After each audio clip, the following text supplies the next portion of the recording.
दोस्तों नमस्कार। कानूनी बात बताने वाले मेरे YouTube चैनल में आपका स्वागत है। और आज का विषय लाइसेंस पिस्तौल यानी भारत में बंदूक स्वामित्व को नियंत्रित करने वाला क्या कानून है, इसके बारे में हम मालूमात करने जा रहे हैं। पहली बात कि बंदूक लाइसेंस प्राप्त करना एक जटिल और अक्सर लंबी प्रक्रिया होती है, खास करके भारत में। हम लोग सुनते हैं यूएस में जब आमतौर पे कोई भी आदमी बंदूक लेके घूमता है, किसी भी स्कूल में चला जाता है, धड़ धड़ धड़ करके गोलियां मारता है और फिर वहां बहुत सारी हलचल मचल जाती है कि भाई ये बंदूक लाइसेंस के ऊपर कंट्रोल किया जाए। होता नहीं है, वो अलग बात है। पर भारत में इसके बारे में बहुत अच्छा ऐसा नियंत्रण है। शस्त्र अधिनियम 1959 और शस्त्र नियम 2016 के तहत भारत में अग्नेस्त्रों के स्वामित्व, कब्जे और बिक्री को नियंत्रित किया गया और अधिनियम अग्नेस्त्रों को 3 श्रेणियों में वर्गीकृत करता है। एक गैर निषिद्ध बोर, एक निषिद्ध बोर और एक निषिद्ध हथियार। गैर निषिद्ध बोर अग्नेस्त्रों में .22 इंच से कम क्षमता वाली राइफलें, शॉटगन और हैंडगन है। प्रतिबंधित बोर अग्नेस्त्रों में .22 इंच से अधिक क्षमता वाली राइफलें और हैंडगन शामिल है। तो जबकि प्रतिबंधित हथियारों में मशीन गन है, सब मशीन गन है, स्टेन गन है, असॉल्ट राइफल है, अलग अलग है। ये अक्सर नागरिकों को नहीं दी जाती। भारत में बंदूक लाइसेंस प्राप्त करने के लिए व्यक्ति को बहुत चीज दिखानी पड़ती है, देनी पड़ती है, आवश्यकताएं पूरी करनी पड़ती है।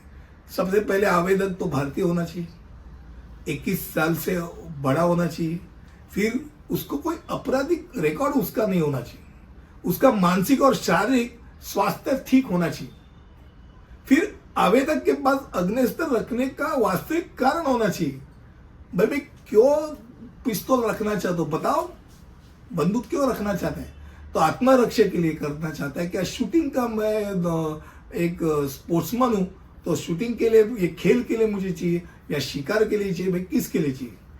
फिर आवेदक को 2 संदर्भ भी देने होते हैं जो उसके चरित्र और बंदूक रखने की उपयुक्तता को प्रमाणित करते हैं। अब एक बार ये सब मापदंड हो गया तो उसको उस जिले या राज्य में लाइसेंसिंग प्राधिकारी को एक आवेदन देना पड़ता है। आवेदन में व्यक्तिगत विवरण होता है, नाम, पता, व्यवसाय और साथ आप जो खरीदे जाने वाली बंदूक होती है वो बंदूक का विवरण भी शामिल करना पड़ता है। इसके बाद लाइसेंसिंग प्राधिकारी आवेदक के आपराधिक रिकॉर्ड और मानसिक स्वास्थ्य की पुष्टि करेंगे।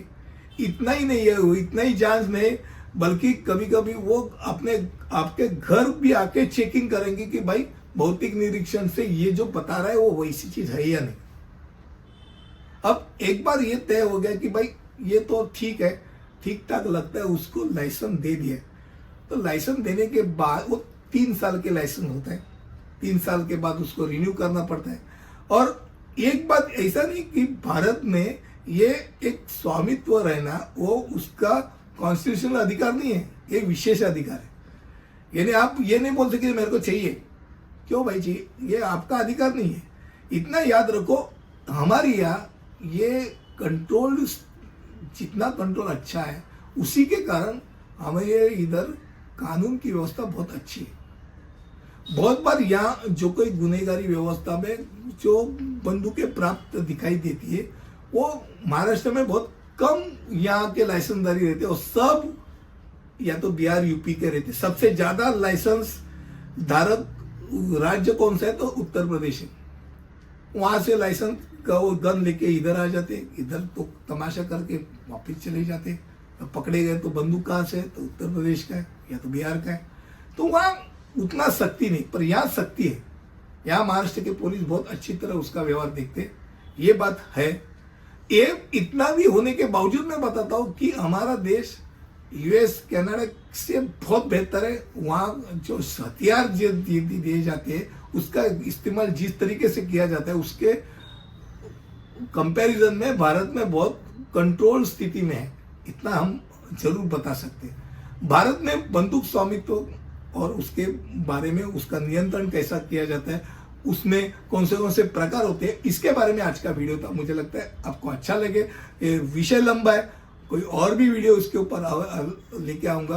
तब तक के लिए इंतजार कीजिए। अलविदा, धन्यवाद।